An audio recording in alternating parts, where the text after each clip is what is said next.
تو اپنے بچے نو قرآن پڑھاؤ، جتھے بھی کوئی امن دا لفظ آوے وہ لکھی جاؤ، پورا قرآن ایک باری پڑھو آپ ہوئیں وَقَاتِلُوهُمْ حَتَّى لَا تَكُونَ فِتْنَةٌ وَيَكُونَ الدِّينُ كُلُّهُ لِلَّهِ۔ قرآن دی نص ہے، فرما اتنا لڑو انہاں نال، اتنا لڑو ایک کفر دا فتنہ مک جائے، نہ کہ اس کفر دے فتنے نو سر تے سوار کر لو۔ کیوں جی اس طرح نہ کرو، قرآن پڑھو کہ حضور نے کیڑا خط دے کے بھیجا، حضور نے خط دے کے بھیجا کیڑے صحابی نو؟ حارث بن عمیر نو، قیصر روم دا گورنر سی بلقا وچ، او دا نام سی شرحبیل بن عمر، جنہوں لوگ شرجیل بھی پڑھ دے، ہاں جی شرحبیل بن عمر، انہوں حضور نے خط دے کے بھیجا، او دے خط دی عبارت ہے یہ کلمہ پڑھو بچ جاؤ گے تسی، ورنہ جزیہ دیو۔ اللہ نے حکم دینا نہ لڑو جہاں تک کہ جزیہ دے۔ جدوں نے خط پڑھے انہیں کہا کائنات وچ یہ کون ہے جڑا سانو دھمکی لا رہا ہے، اسی تو سپر پاور دا گورنر۔ انہیں حضرت حارث بن عمیر نو جناب شہید کر دیتا، اس سے انہیں خط پڑھ دیں آپ نو تلوار نہ شہید کر دیتا۔ جدوں رسول اللہ کو خبر پہنچی تو پھر رسول اللہ نے 3000 صحابہ 1,00,000 فوج دے مقابلے بھیج دیتا۔ 3000 میں جڑا اسلام پڑھیا ہوتا ہے تے صحابہ نو فرمایا جی تے حارث بن عمیر جس جگہ انہیں شہید کیتا ہے نا اس جگہ ضرور جانا ہے، تو اس جگہ نو جا کے کہنا ہے کہ اسی بدلہ لینا آ گئے۔ سمجھ صحابہ کے چلے تو 3000 کو لکھ ڈردا سی۔ شرحبیل بن عمر انہیں قیصر روم اپنے بڑے بادشاہ نو خط لکھیا، انہیں کہا وہ تے 3000 1,00,000 دے مقابلے چاہ رہا ہے، تو میرے واسطے اور مدد بھیج، کمک بھیج۔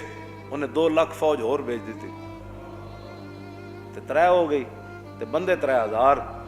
صحابہ نے آپس سے جناب بیٹھ کے مشاورت کی تھی، ہن یہ بھی تو ہو سکنا میٹنگ کی تھی، اے انگریزی دے لفظ وچوں کڈو، جتنا ہو سکے انہوں وچوں کڈو۔ کیوں جی اقبال کہندا آج فریب او اگر خواہی اما اشتران اشراز حود خود براں۔ اقبال کہندا جے انہاں دے فریب تے انہاں دی گندگی کولوں بچنا چاہندے ہو نا تے فرنگیاں دے اٹھاں نوں کدی بھی اپنے حوض تو پانی نہیں پین دینا۔ تسی انہاں دی زباناں جڑیاں دفع مارو، اپنی اردو کوئی ساڈی کم ہے، فارسی کوئی ساڈی کم، ادھی جناب وچ انگلش پاڑی کھڑے، یہ اردو یہ کیسی اردو ہے؟ ہاں جی مشاورت کی تھی، انہوں نے میٹنگ کی تھی، فرق دیا ہے، ہاں مشاورت کی تھی انہاں کی تھی۔ کہنے لگے حضور نے اطلاع دیتی جائے کہ حضور نے تو بھیجا 1,00,000 دے مقابلے تے بندے ہو گئے 3,00,000، تو حضور نے دسیا جائے حضور بندے اور بھیجو۔ عبداللہ بن رواحہ درباری شاعر، اور اس جنگ وچ حضور نے پہلے حضور نے پتہ سی ہونا ہے، حضور نے فرمایا جے زید بن حارثہ شہید ہو جاوے نا تو پھر جھنڈا جعفر تیار چک لوے، فرمایا جو وہ بھی شہید ہو جان پھر عبداللہ بن رواحہ چک لوے، یہ فرمایا وہ بھی شہید ہو جان تو پھر جدہ دل کرے جھنڈا چال۔ یہ میرے آقا نو پتہ سی اتنا بڑا نقصان ہو جانا ہے۔ حضور کہتے نہیں جی ہم ملک کا نقصان کر دیں، میں کہا سارے ایو جے ملک مل کے نہ گردے راہ نو نہیں پہنچ دے جتھے صحابہ چلے۔ ہم ملک کا نقصان یہ نقصان نہیں ہے، غیرت کے لیے جو قومیں کھڑی ہوتی ہیں وہ ملک کے نقصان کو نہیں دیکھتی، پیسے کے نقصان کو نہیں دیکھتی، بندے کے نقصان کو نہیں دیکھتی، وہ تو دیکھتی ہیں کہ ہماری غیرت کا مسئلہ یہ ہے، ہماری بقا کا مسئلہ یہ ہے، ہماری عزت کا مسئلہ یہ ہے، ہماری تاریخ یہ ہے۔ اللہ رسول بھی یہی چاہتے ہیں، صحابہ بھی یہی چاہتے ہیں، تابعین بھی یہی چاہتے ہیں، تبع تابعین بھی یہی چاہتے ہیں، صوفیاء بھی یہی چاہتے ہیں، اور سلاطین اسلام بھی یہی چاہتے ہیں۔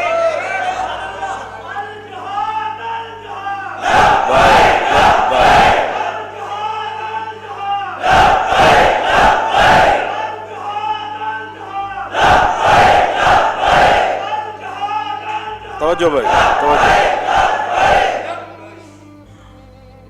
سارے شہید ہو گئے جن بارے حضور نے نام لیا۔ پھر خالد بن ولید جھنڈا چک لیا، ایس جنگ پھر خالد بن ولید دیا 9 یا 12 تلواراں ٹوٹیاں، ایسے جنگ موتا وچ، ہاں جی ایسے جنگ موتا وچ۔ اور یہ بھی تو سوچنے والی گل ہے بھائی تلوار ٹوٹ کے وہ چلی گئی، اتنی دیر تک دشمن حضرت خالد دے 2 ٹکڑے کر دینے سے، پھر کیڑی تلوار آندھی کیڑے پاسوں سی؟